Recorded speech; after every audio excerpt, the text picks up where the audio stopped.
France set its sights on the Sahara. The desert offered little beyond its colossal acreage, but its power vacuum made it enticing. The impossible task of seizing and maintaining control of the Sahara would fall on a hard-boiled force of soldiers as gritty as the desert sands, the French Foreign Legion.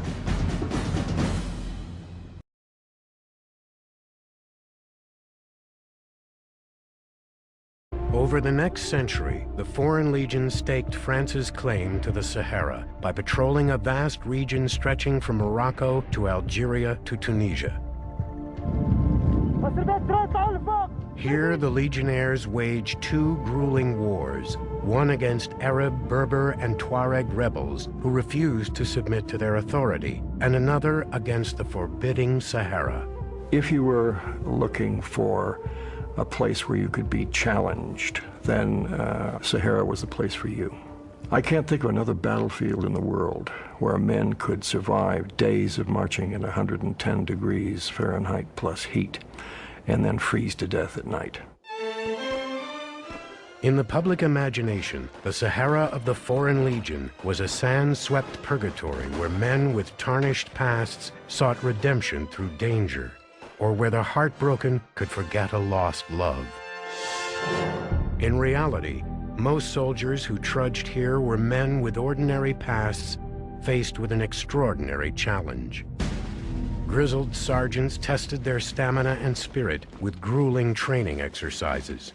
The Legion became famous for its ability to march long distances. 20 miles a day was not unusual, with full pack that's 80 pounds plus of gear in this tremendous heat.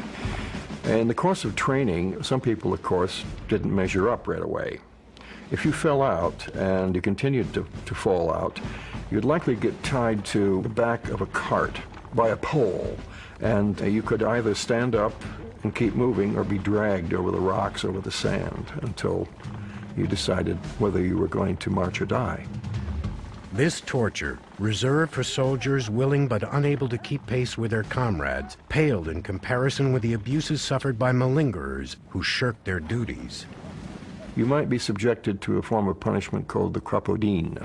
What it involved was tying a soldier's hands tightly behind his back, tying his ankles, and then hooking up the tied hands and the ankles, bending your back into a really awkward, tortured position. And you might be left in that position for hours.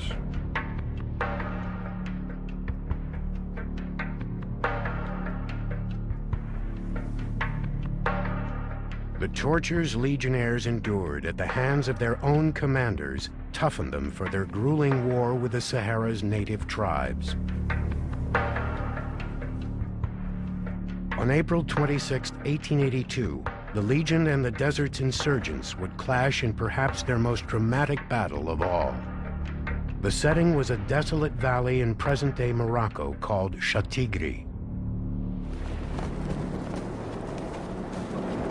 In a blinding sandstorm, 3 companies of Legionnaires were escorting a surveying team that had been mapping the region.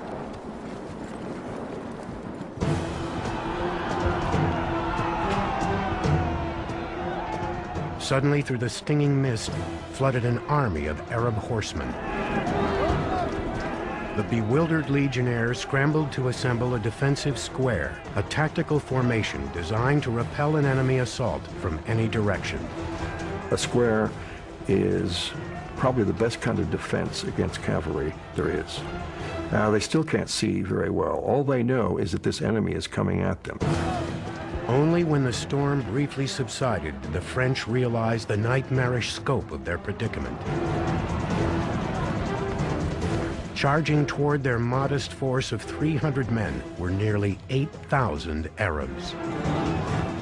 And the Legionnaires are up against it. I mean, if they try to break this square, if they try to get away, they're going to be caught in the open and killed. But this chilling reality was already playing itself out. Dozens of mule-mounted Legionnaires, blinded by the wind-swept sands, had been unable to find their way to the defensive square. The poor Legionnaires who got caught in the open at Chott Tigri, and had to fight for Muleback, paid a very heavy price. Almost all of them died either in the fighting or when they tried to mount a defense from behind their slaughtered mounts. The Arabs launched charge after charge, but each was repulsed by the Legion's disciplined fire.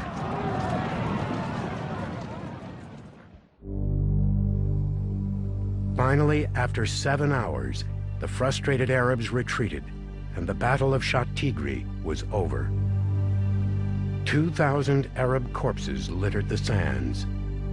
The Legion's dead numbered 42. 31 were wounded. One officer survived with 16 separate wounds, 9 by bullet and 7 by sword. I think on both sides there was an incredible amount of determination and bravery, and this is quite a classic Saharan engagement.